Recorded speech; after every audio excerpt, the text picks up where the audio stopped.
आज का अंतिम सेशन, पूरी सेमिनार का अंतिम सेशन, जिसका नाम है how to excel in spiritual as well as material. क्या मतलब है इसका?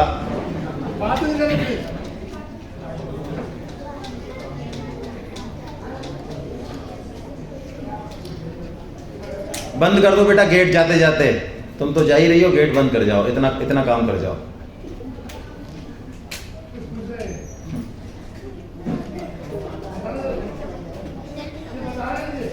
जो है नहीं, प्रश्न नहीं पूछा, मैं प्रश्न पूछता ही नहीं हूं।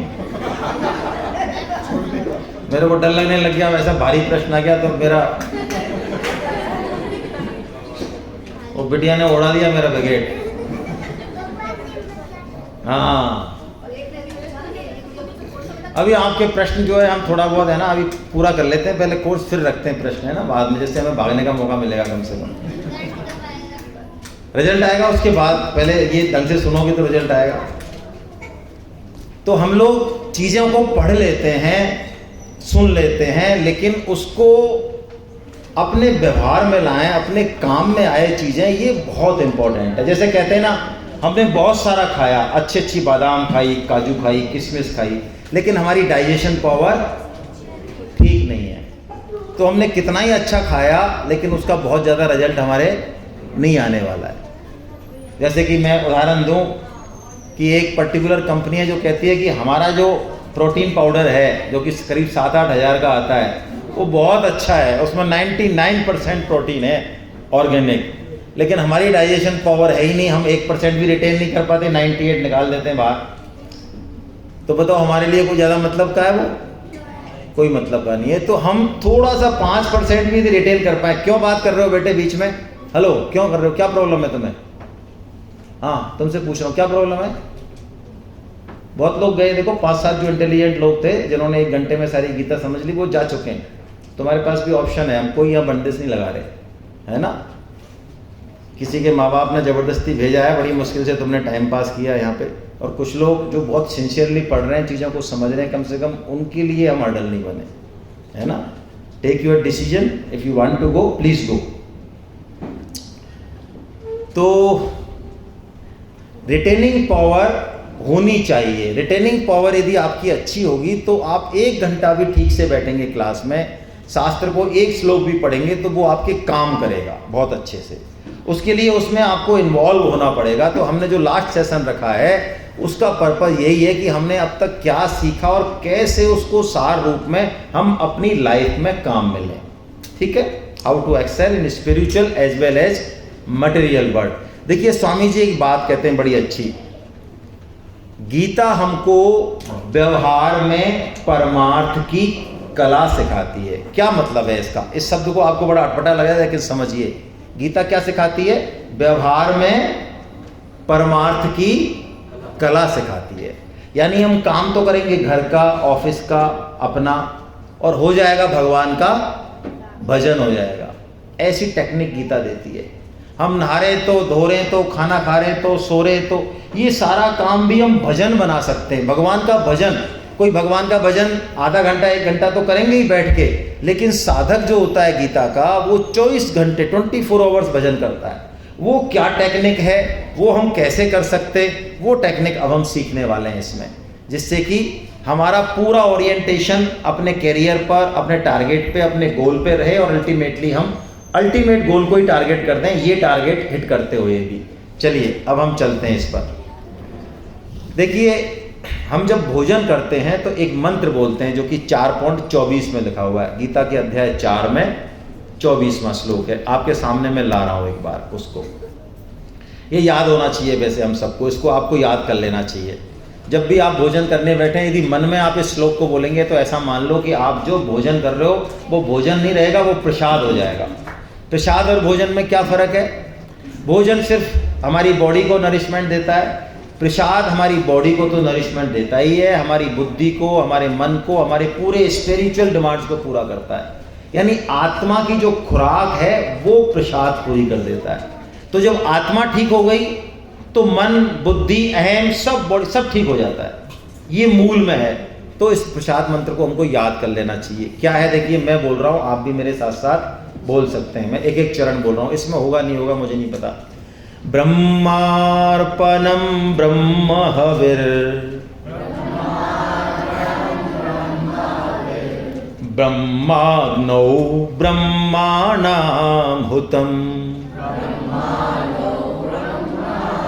ये दो मात्रा हैं तो इसको औ बोला जाता है, ओ नहीं बोला जाता। ब्रह्माग्नो नहीं मत बोले, ब्रह्माग्नौ ब्रह्माणाहुतम।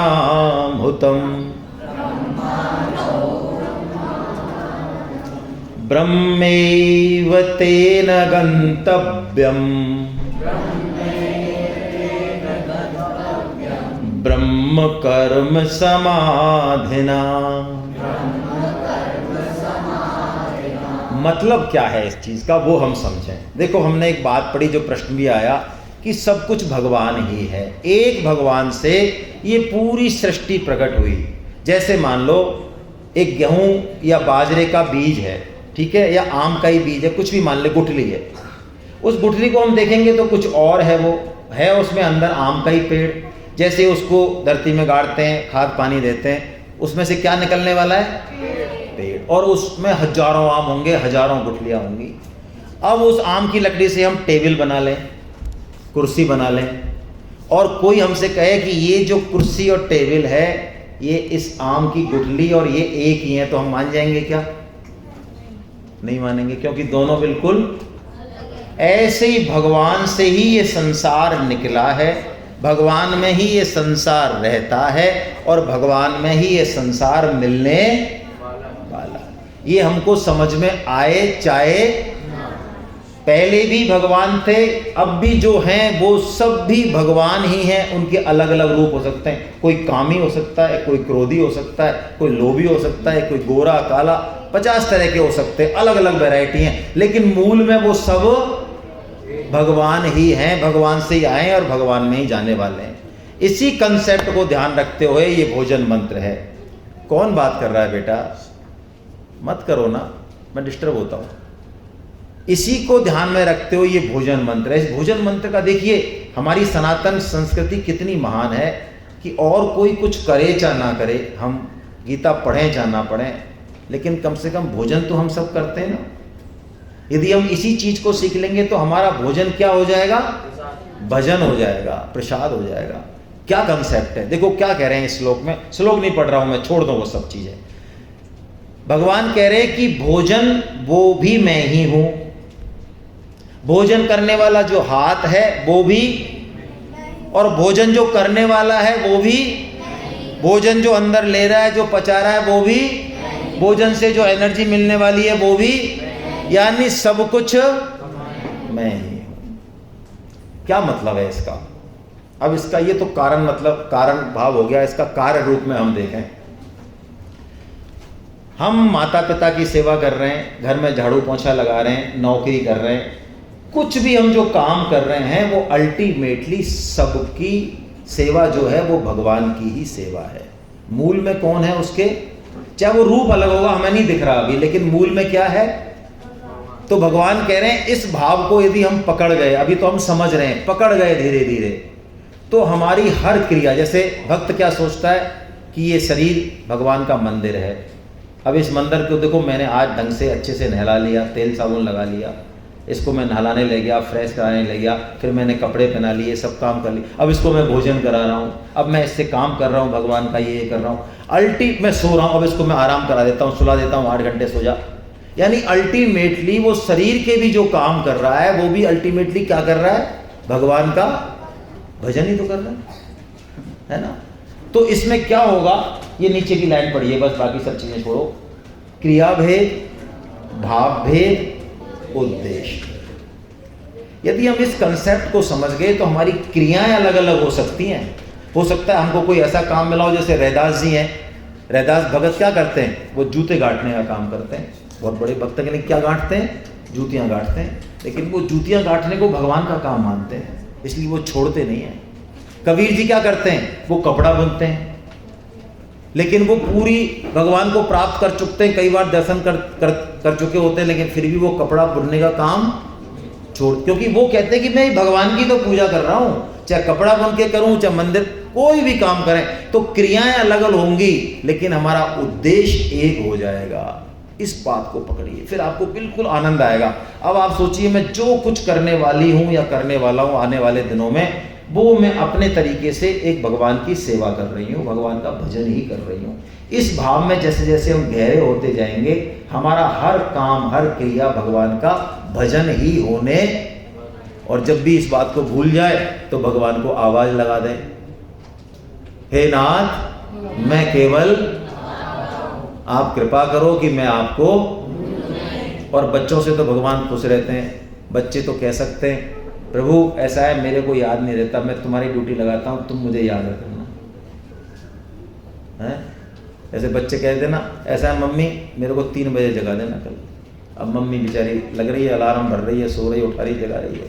बताओ मम्मी पावरफुल है या तुम पावरफुल हो? मम्मी एक दे दे कस के तो 3 चक्कर खा जाओ तुम, लेकिन फिर भी मम्मी तुम्हारी आज्ञा का पालन कर रही है कि नहीं कर रही है?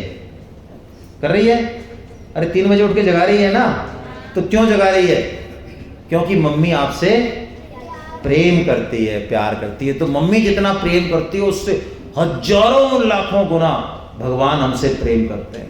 इसलिए यदि हमने उनको कमांड दे दिया, एक बार अकेले में दे दो, दूसरे के सामने शर्म लगे, देख प्रभु मैं भूल जाता हूँ बीच बीच में, तो तुम्हारी ड्यूटी है कि तुम मुझे, तो भगवान आपको याद दिला देंगे। ठीक है, इसमें कोई समस्या? अब ये इतना अच्छा श्लोक है, इतना अच्छा भाव है कि हर काम भगवान का भजन हो सकता है, लेकिन फिर हम इससे चूक क्यों जाते हैं? हमको पता है ये काम गलत है, ये हमको नहीं करना चाहिए या इतनी देरी करना चाहिए, फिर भी हम उसमें फंस क्यों जाते हैं, उलझ क्यों जाते हैं? जैसे मुझे किसी एक बेटे ने पूछा अभी कि मैं बहुत कोशिश कर रहा हूँ पिछले 6 महीने से, लेकिन मैं यूट्यूब बहुत ज़्यादा देखता हूँ, उल्टे सीधे उसमें लिंक्स देखता हूँ, और मैंने कोशिश की है कि मैं कम देखूं, लेकिन फिर भी मैं युद्ध होता है और मैं हार जाता हूं, फिर मैं देखने लग जाता हूं, मैं बड़ा परेशान हूं। मैंने अपनी मदर को भी एक दिन हिम्मत करके कह दिया। तो ये हमको राइट पाथ से, जो डिस्ट्रैक्टर है वो कौन है, मेन हमको विचलित कौन करता है? हम जानते बूझते भी गलत काम क्यों कर बैठते हैं? ये प्रश्न अर्जुन ने कृष्ण से पूछा गीता में। उसका आंसर चाहिए आपको? हाँ, इसका मतलब तुम गलत काम करते तो हो यार। अथ केन प्रयोक्तोऽयं पापं चरति पुरुषः अनिच्छिन्नमपि वार्ष्णेय बलाद् विनियोजित। बड़ा प्यारा प्रश्न है। आप देखिए इस प्रश्न की हिंदी देखिए। अर्जुन कह रहे हैं प्रभु हे कृष्ण, ना चाहते हुए भी जैसे कोई हमसे गलत काम करा बैठता है, बलपूर्वक कोई खींच लेता है, जैसे हमको, हम नहीं चाहते गलत काम करना, लेकिन हमसे पता नहीं कभी कभार गलत काम हो जाता है। कोई ऐसा लगता है जैसे कोई हमारे सिर पे भूत आ गया, कोई भूत बैठ गया खोपड़ी में और उसने हमसे गलत काम करवा लिया।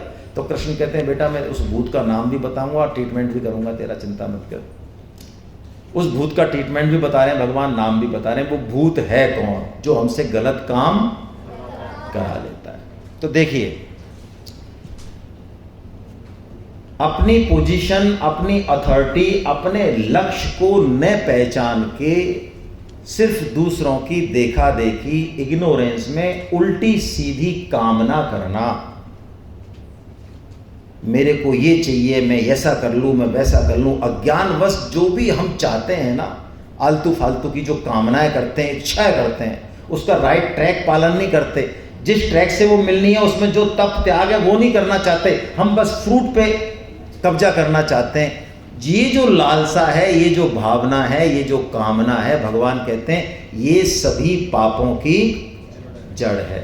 मैं एक किस्सा सुनाता हूँ आपको, एक कहानी, जैसे समझ में आए इस लोग। एक पंडित जी थे, तो वो बहुत ज़्यादा पढ़ लिख के आए काशी से। तो जब ज़्यादा पढ़ाई लिखाई कर लेते हैं थोड़ा सा अहंकार आ जाता है। तो वो आए काशी से, तो अपने पिताजी को उन्होंने आके नमस्कार नहीं किया। उन्होंने कहा पिताजी तो खेती करते हैं, अनपढ़ हैं, क्या जाने, मैंने वेद पढ़ लिए, उपनिषद पढ़ लिए, गीता के सारे श्लोक याद हैं, इनको क्या नमस्कार करना है। पिताजी ने देख लिया, उनका भाव किया, ये तो मामला, ये तो विद्वान बन के आ गया भाई। तो उन्होंने एक प्रश्न पूछा बेटे से कि बेटे पाप का बाप कौन है? तो उन्होंने खट अपने नोट्स देखे सारे टटोले, शाम तक वो परेशान हो गए। उन्होंने कहा बेटा मिला कि पापा जी यार ये हमने पढ़ा नहीं यार ये। तो उन्होंने कहा ठीक है यार इसको पढ़ के आओ, तुमको क्या पढ़ा। तो वो चले तो एक वैश्या थी, गलत जो है ना, जिसका अर्निंग अपने शरीर को बेच के होती है, इंग्लिश में क्या बोलते हैं, प्रोस्टिट्यूट। तो वो वैश्या के घर के सामने बैठे थे। तो वैश्या ने देखा इतना तेजस्वी पंडित बैठा है, तो उसने बुलवाया किसी को बैठ के। उन्होंने कहा देखो भाई कि साहब हमें कुछ दिन रहना है, हम जा रहे हैं काशी और हमें एक प्रश्न का जवाब है। उसने कहा प्रश्न का जवाब मैं दे दूंगी लेकिन तुम्हें हमारे यहाँ रहना पड़ेगा। उन्होंने कहा हम रह तो लेंगे लेकिन आपके हाथ का कुछ खाएंगे नहीं। हाँ हम पंडित हैं असली वाले। उन्होंने कहा नहीं मत खाना, आप नीचे रह जाना, मैं है ना इधर उधर से आपका इंतजाम करा दूंगी। धीरे धीरे वो रहने लग गए, तो उनको रोटी पहुंचाने लग गई। वो भी खाने लग गया। इधर उधर कौन जाएगा भिक्षा मांगने यार, ऊपर से आई तो है ना, खाने लग गए। फिर एक दिन वैश्या ने कहा ऐसा है कल एकादशी है, पंडित जी मिल नहीं रहे, तो आप ऐसा करो ना, आप खा तो रही हो हमारा खाना, जरा हमारे घर पे ही आके ऊपर ही आके खा लो। उन्होंने कहा जब नीचे ही खा रहे हैं तो फिर ऊपर क्या है। ऊपर भी चले गए। ऊपर पहुंच गए तो खाना आया। तो वैश्या ने कहा देखो खा तो आप रहे ही हो, मैं आपको कम से कम 11 मोहरे दूंगी, मेरे पास पैसे की कमी तो है नहीं। ऐसा करो ना, मेरा भाव हो रहा है तो मैं जो है अपने हाथों से, सुंदर थी वैश्या, अपने हाथों से तो मैं खिला दूँ, मैं 51 मोहरे दे दूंगी। पंडित जी ने कहा यार अब देखो अपने इतने भाव से खिला रही है, तो वैसे तो मना किया, फिर उन्होंने मुंह फाड़ दिया, आ खिला दो भाई। तो जैसे वहाँ एक चापड़ दिया उसने वैश्या ने। उन्होंने कहा ये क्या किया तुमने, ये तुम्हारे प्रश्न का जवाब है, ये क्या जवाब हुआ। तुमने पूछा ना कि पाप का बाप कौन है, तो उन्होंने कहा लोभ पाप का बाप है। जीवन में जब हम ग्रीडीनेस हो जाते हैं ना, नीडीनेस नहीं, हमको खाना चाहिए, वस्त्र चाहिए, किताबें चाहिए, गाड़ी चाहिए, जो चीज हमारी नीड है तो नीड की पूर्ति करनी चाहिए, वो ड्यूटी है, होगी। लेकिन ग्रीड की पूर्ति नहीं होगी, कभी नहीं होगी। आपकी क्या हमारी क्या, बड़े बड़ों की नहीं हुई भाई। क्योंकि ग्रीड जो है ना, जितना मिलता है ना उससे ज्यादा फैलती है। समझना, करोड़पति से ज्यादा गरीब अरबपति होता है। मैंने आपको उल्टी बात कह रहा हूं मैं, ये समझ में नहीं आई ना बात। करोड़पति कम गरीब होता है, अरबपति ज्यादा गरीब होता है। क्योंकि करोड़पति 50 करोड़ का मालिक है तो कितनी ग्रीड होगी उसकी, 10-5 करोड़ और चाहेगा, 60-70 मिल जाए तो मजा आ जाए। और अरबपति 5000 करोड़ का, 500 अरब का, वो कितना चाहेगा, जितना वो है उसके पास उससे 10 गुना तो वो चाहेगा है। एक स्वामी जी एक बार कहीं शहर में गए तो उनको लेने आए, वो भक्त तो बड़े दुखी से थे, कह रहे महाराज बड़ा घाटा लग गया इस बार बिजनेस में। और घर आए तो उनकी पत्नी बड़ी ड्रेस पहन के और बड़ी चहल पहल कर रही थी, स्वामी जी को बढ़िया से अच्छे से आरती वारती उतारी, सारा कुछ किया। तो उन्होंने कहा भाई इतना घर के सजा रखा है, इतना चहल पहल कैसे। उन्होंने कहा इस बार हमको बड़ा फायदा हुआ है बिजनेस में। उन्होंने कहा तुम्हारे पतिदेव तो कह रहे हैं कि तुमको बड़ा घाटा हुआ है, तुम कह रही हो फायदा हुआ है। वो कहते हैं अरे ये तो ऐसे ही बोलते रहते हैं। इस बार क्या है, इनका टारगेट था कि 80 लाख का फायदा होगा, तो एक्चुअली 40 लाख का ही हुआ है। मैं तो 40 लाख में खुश हूं और ये रो रहे हैं कि 40 लाख का घाटा हो गया। ठीक है, तो ये ग्रीड जो है ना, ये और ग्रीड के कारण हमारा पूरी मनोवृत्ति बदल जाती है। जैसे ही आप लोभ में फंसते हो, लोभ ऐसा सर्किल है, ये आपको घुमाए रखता है। कई लोग रिटायरमेंट के बाद भी गधे की तरह काम करना अपना वो समझते हैं, बहुत 65 साल 70 साल तक, और वो कहते हैं कि हम समाज की सेवा कर रहे हैं, जबकि वो जो काम कर रहे हैं वो कोई ऐसा काम नहीं कोई और नहीं कर पाए। लेकिन क्योंकि उनके पास कोई प्रैक्टिस नहीं है, नाम जब किया नहीं, गीता पढ़ी नहीं, अब करें क्या, टाइम पास नहीं होता है। इसलिए जो प्रैक्टिस है नौकरी करने की गधे की तरह, वो ही 60 साल के बाद वो फिर करते हैं, जबकि इसके लिए जीवन नहीं मिला। तो उनकी पूरी वृत्ति बदल जाती है, उनका काम करने के वेग के कारण उनकी मन, बुद्धि, सोच, विचार ऐसा हो जाता है। और देखिए, कर्म के पीछे जो पावर होती है वो विचार की होती है। कर्म बाद में होता है, विचार पहले होता है। विचार से पहले भी संकल्प होता है। हमारे जीवन का संकल्प ठीक हो गया, विचार ठीक हो जाएंगे, कर्म ठीक हो जाएंगे। गीता ये बहुत बड़ा प्रिंसिपल देती है। आपको बाहर ये मिलेगा, अपने कर्म ठीक करो जिससे विचार ठीक होंगे और संकल्प ठीक होगा ना, ये गलत रास्ता है। कर्म करने से विचार ठीक होंगे, बहुत लंबा रास्ता है, गलत। गीता कहती है पहले संकल्प ठीक करो, विचार ठीक करो, फिर कर्म ठीक हो जाएंगे अपने आप। और गीता तो कहती है यदि गलत विचार किया, हमने कर्म नहीं किया, गलत विचार किया, तो गीता कहती है सर्वनाश हो जाएगा। इसलिए गलत थिंकिंग हटा दीजिए। ठीक है, रॉन्ग थिंकिंग हटा दीजिए। ये श्लोक यही कह रहा है, यदि हम गलत विचार करेंगे तो हमारा सर्वनाश हो जाएगा। गलत विचार से आसक्ति होती है, कामना होती है, क्रोध आता है, मोह हो जाता है, स्मृति नष्ट हो जाती है, फिर हम गलत काम कर बैठते हैं। तो अर्जुन प्रश्न पूछते हैं, प्रभु फिर इस बात से, इस मन को जिसमें कामनाएं आती हैं, गलत विचार आते हैं, हम कंट्रोल कैसे करें? तो भगवान एक बहुत अच्छा उपाय बताते हैं। ये उपाय आपको लिखने लायक है, आप लिख सकते हो उस उपाय को, क्योंकि मन बहुत पावरफुल है। आप जो भी काम करोगे, पढ़ोगे, लिखोगे, खेलोगे, कूदोगे, जो भी करोगे, घर के भी छोटे छोटे काम करोगे, मन की बहुत बड़ी भूमिका है। जिसका मन सधा हुआ है उसका जीवन सधा हुआ है, जिसका मन बिगड़ा हुआ है उसका जीवन भी बिगड़ा हुआ है। तो मन को कंट्रोल में करने के 2 उपाय भगवान ने बताए, लिखिए आप। पहला उपाय अभ्यास। पहला उपाय है अभ्यास। मेरी माला दे दे फिर। अभ्यास का मतलब क्या है? प्रैक्टिस। देखिए, यदि आपको गलत चीज की प्रैक्टिस है तो एक दिन में आपकी प्रैक्टिस हटेगी नहीं। सुनिए आप, यदि आपकी चैटिंग की आदत बहुत ज़्यादा है, सर्फिंग की आदत बहुत ज़्यादा है, उल्टी सीधी चीज़ों की कोई सर्किल आपका बहुत गलत है, तो आप सोचें कि मैं एक दिन में ऐसा कर दूंगा, नहीं होगा। क्योंकि मन की क्वालिटी समझिए, मन की एक क्वालिटी है बड़ी अच्छी। क्या क्वालिटी है? अच्छी भी और बुरी भी है। क्या क्वालिटी है? मन, भाई कौन बात कर रहा है? मन आराम से कहीं लगता नहीं, एक तो इसकी ये क्वालिटी है। मन आराम से कहीं, और लग जाए तो फिर आराम से हटता नहीं। तो हमको मन को ठीक जगह लगाने के लिए पहले थोड़ी सी मेहनत करनी पड़ेगी, अपने आप को एंगेज करना पड़ेगा, कंट्रोल करना पड़ेगा, मन का मालिक बनना पड़ेगा। तो जैसे एक बार मन लगने लग गया फिर दिक्कत नहीं है। तो ये जो प्रोसेस है ना मन को लगाने की, इसको कहते हैं अभ्यास। क्या कहते हैं? अभ्यास। जैसे भी लगे, जिस टेक्निक से लगे, है ना, लगाइए, लगातार बार बार अभ्यास कीजिए, प्रैक्टिस कीजिए। धीरे धीरे जो मन आपका गीता में, सत्संग में, भगवान के नाम जप में नहीं लग रहा है, आप देखेंगे यदि आप लगे रहे महीने 2 महीने, लगने लग जाएगा, आपको याद आने लग जाएगी। ऐसे बहुत से उदाहरण है, इसको आप कल्पना मत समझिए, आपका मन लग जाएगा, लगने के बाद फिर समस्या नहीं है। दूसरा टेक्निक वैराग्य। वैराग्य क्या है? देखो, जिस चीज में सुख दिख रहा है वास्तव में उसमें सुख नहीं है। उसको प्राप्त करने का सुख तो है, लेकिन वो कामना मिटने का सुख है, वो सुख नहीं है। जैसे, तो हमको चीजों को, मटेरियल वर्ल्ड को बहुत ज्यादा उसको मान्यता नहीं देनी। जैसे मैं बताऊं आपको, सुनिए, समझिए अब बात को। बेटे कौन, क्यों बोल रहे हो? कौन बोल रहा है? जैसे अभी आपके पास, सबके पास साइकिल होगी, है ना? हमारे पास साइकिल कब आई थी आपको पता है? हमारे पास साइकिल आने के टाइम, हमारी बात बता रहे हैं, हो सकता है हमारे फादर ने कहा हो कि तुम इंजीनियरिंग में इतने परसेंटेज नंबर, पहले तो कहा होगा इंजीनियरिंग में नंबर आ जाएगा जब दिला देंगे, फिर कहा होगा अभी तो नंबर आया यार, अभी तो वहाँ जाके पता चलता है, कई लोग फेल होते हैं, तुम पास हो गए बताओ। तो इतनी तपस्या के बाद यदि साइकिल आएगी तो हमको वो बहुत, उसका हम यूज करेंगे, वो बहुत प्लीजर देगी वही साइकिल। और वही साइकिल यदि आपको आराम से मिल गई, बिना मांगे मिल गई, तो वो प्लीजर। तो ये दुनिया की जो चीजें हैं ना, ये सदुपयोग के लिए तो हैं, इसमें हम बहुत ज्यादा सुख बुद्धि नहीं करें। हमको यही चाहिए, ऐसा ही रबड़ चाहिए, ऐसी पेंसिल चाहिए, यही कपड़े चाहिए, यही मोबाइल चाहिए, नहीं।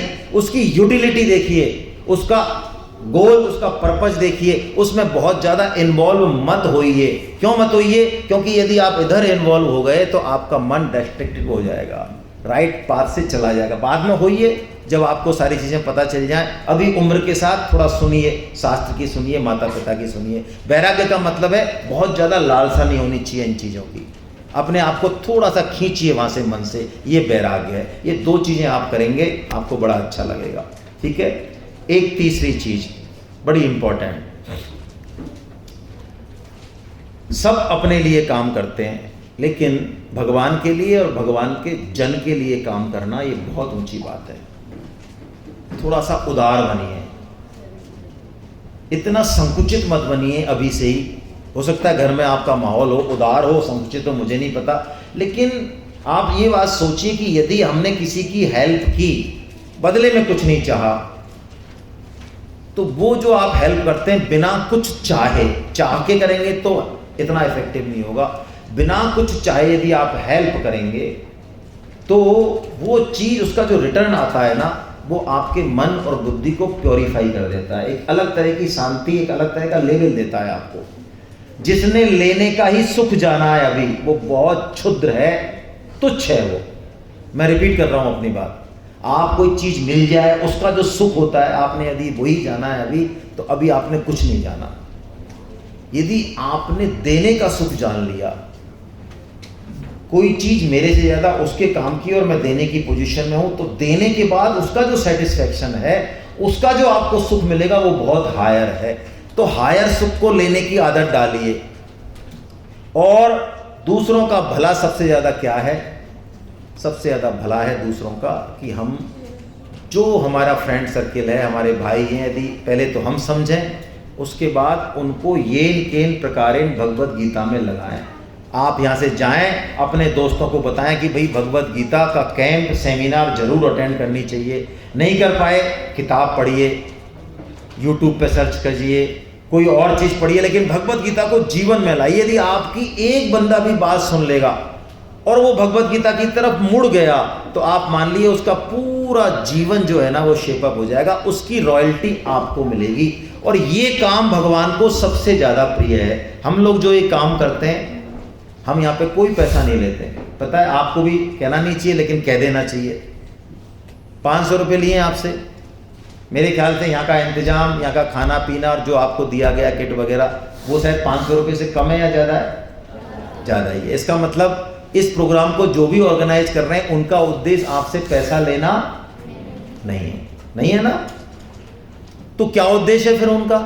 क्यों कर रहे हैं वो? पैसा भी क्यों खर्च कर रहे हैं, टाइम भी क्यों दे रहे हैं? वो इसलिए दे रहे हैं कि यदि 150 बच्चों में 5 बच्चों को भी भगवत गीता की कोई बात समझ में आ गई, तो उसकी रॉयल्टी उनको मिलेगी।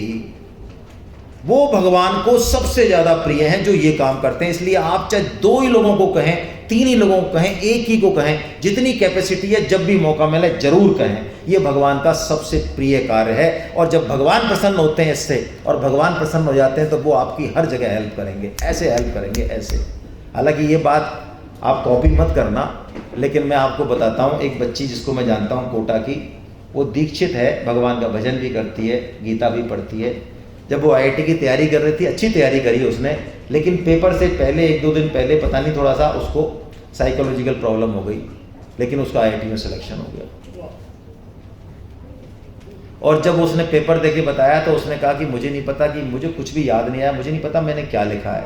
और हम सब ये मान के बैठे, हमारी क्लोज रिलेशन में ही है, कि इसका सिलेक्शन नहीं होगा भाई। लेकिन हमारे लिए भी मैजिक है वो, है ना, कि उसका सिलेक्शन हुआ। जरूरी नहीं है चमत्कार हमारे साथ घटे, लेकिन हमको भगवान के लिए काम करना है। अपने लिए तो सभी काम करते हैं, है ना। हरे कृष्णा। अब कुछ बच्चे जो नए आए ना, आज कुछ 4-5 बच्चे हैं, अभी ये नहीं है, चले गए बेटे। वो अनिल अग्रवाल जी के साथ जो आए थे 5 बच्चे, वो हैं क्या? नहीं है। यही होता है, जो लोग डेली नहीं आते हैं ना, शुरू से नहीं आते, वो टिकते नहीं हैं। तो इसलिए मैं माला दोबारा बताने की मुझे कोई ज़रूरत नहीं है। चलिए, सर्वेश जी के नंबर जिसको चाहिए हैं, जो आज आए थे स्पीकर, कोई बच्चों को तो शायद चाहिए नहीं, मदर फादर कोई चाहिए होंगे, या बच्चों को भी चाहिए, किसी को चाहिए? जिसको चाहिए वो मेरे नंबर ले लें। ये लिखे हुए नंबर मेरे, संतोष गुप्ता, मैं आपको उनके नंबर दे दूंगा, है ना। चलिए, अब आप अपने अपने रिजल्ट्स पे आते हैं हम। सबसे पहले ड्राइंग का रिजल्ट भाई, आइए मैडम प्लीज। और आ रही हैं? चलो 2 आ जाएंगी तो चलिए, कोई 2 मिनट, अपनी कुछ प्राइजेज और आ रही हैं, है ना। तो आ गई, चलिए आ गई। कोई जब तक कोई प्रश्न उत्तर हो तो कर ले, नहीं तो ठीक है, प्राइज कर लेते हैं सीधा। मैं पुष्पा मैडम से निवेदन करूंगा, आदरणीय पुष्पा मैडम, जरा प्राइज। सुधीर जी, आप प्राइज दे दें मैडम को। आप बोले महावीर जी। हाँ, खन्ना जी आ जाओ। हरे कृष्णा हरे कृष्णा हरे हरे कृष्णा। कृष्णा हरे कृष्णा। है अब बारी है, आपने जो मेहनत की उसका रिजल्ट। आवाज आ रही है, आवाज आ रही है, चालू करो। ये बंद कर दिए। चालू है। हरे कृष्णा। तो सबसे पहला ड्राइंग कंपटीशन जो हुआ उसके प्राइजेज हैं। नीचे से लो, नीचे से लो, नीचे जूनियर कैटेगरी, नीचे से लो, नीचे से 5 में से। जूनियर कैटेगरी में 4 निकाल। हाँ 4 हैं, जो भी हैं, मतलब नीचे से लो। कितनी 5 ली है ड्राइंग में? तो 5 क्यों है फिर? हाँ तो 1 हटा दो, 5 में हटा दो। 5 है, 5 है, हो गया ना? ठीक है, बना लो एक बार। आप बना लिया? इसमें ना ये बिलो 10 जो कैटेगरीज है ना, वो आप बोल देना, आपको याद है तो आप बोल देना, ठीक रहेगा। आप ही बोल देना, है ना, क्योंकि मेरे को समझ नहीं आएगा। हरे कृष्णा। चौथा स्थान प्राप्त किया है प्रिशा अग्रवाल है शायद। प्रिशा खंडेलवाल। प्रिशा खंडेलवाल।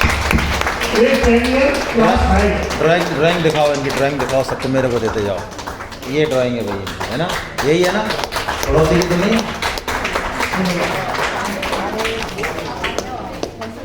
आप दे दो मैडम, क्या है? इधर आ जाओ आप आराम से। सेंटर में है सॉरी। हाँ इधर आ जाओ, बीच में आ जाओ, आप देते जाओ इनको इनाम। हरे कृष्णा हरे कृष्णा। तीसरा स्थान प्राप्त किया है अल्लाह मेरे को। फांसी खुशी खुशी खुशी खुशी कुमावत। खुशी खुशी कुमावत, एज 9, खुशी कुमावत। वाह। ये राधे राधे नहीं होता बेटा, राधे राधे होता है। आपकी मात्रा हमने लगाई है। इसने क्या है कि कृष्ण भी आधे बनाए, इसलिए मात्रा जो मात्रा कम कर दी इसने। कॉन्ग्रेचुलेशन। चलिए, सेकंड इनाम है कनिका खंडेलवाल, एज 10 ईयर। कनिका खंडेलवाल। कनिका खंडेलवाल, वाह भाई वाह। और फर्स्ट इनाम, पहली प्राइज है निशु। निशु क्लास 5। देखो इसकी जो ड्राइंग है,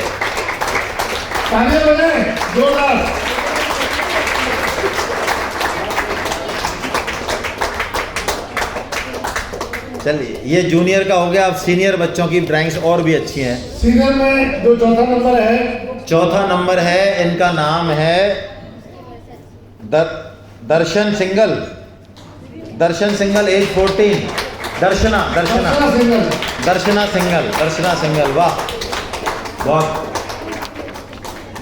दर्शना सिंह दर्शना सिंह, बिल्कुल बिल्कुल, सॉरी बेटा, दर्शना सिंह।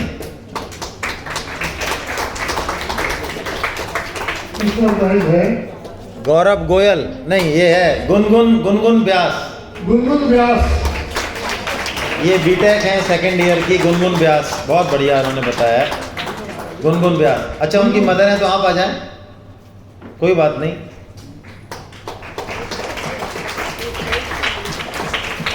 गुनगुन व्यास। और 3 ही है, चौथा सेकंड प्राइज, थर्ड है, सेकंड प्राइज। ये है चैतन्य जांगेड़। चैतन्य जांगेड़, वाह भाई वाह। हरे कृष्ण आपका सही इसको बताया। ये क्या कंसेप्ट है चैतन्य, मेरे समझ नहीं आ रहा है। गाय है ये? अच्छा, गाय को देख रहे हैं भगवान, वाह। चलिए, और पहला प्राइज है सीनियर कैटेगरी में शुभम व्यास। वाह भाई वाह। बच्चे आए थे, बच्चे कैसे चले गए आपके?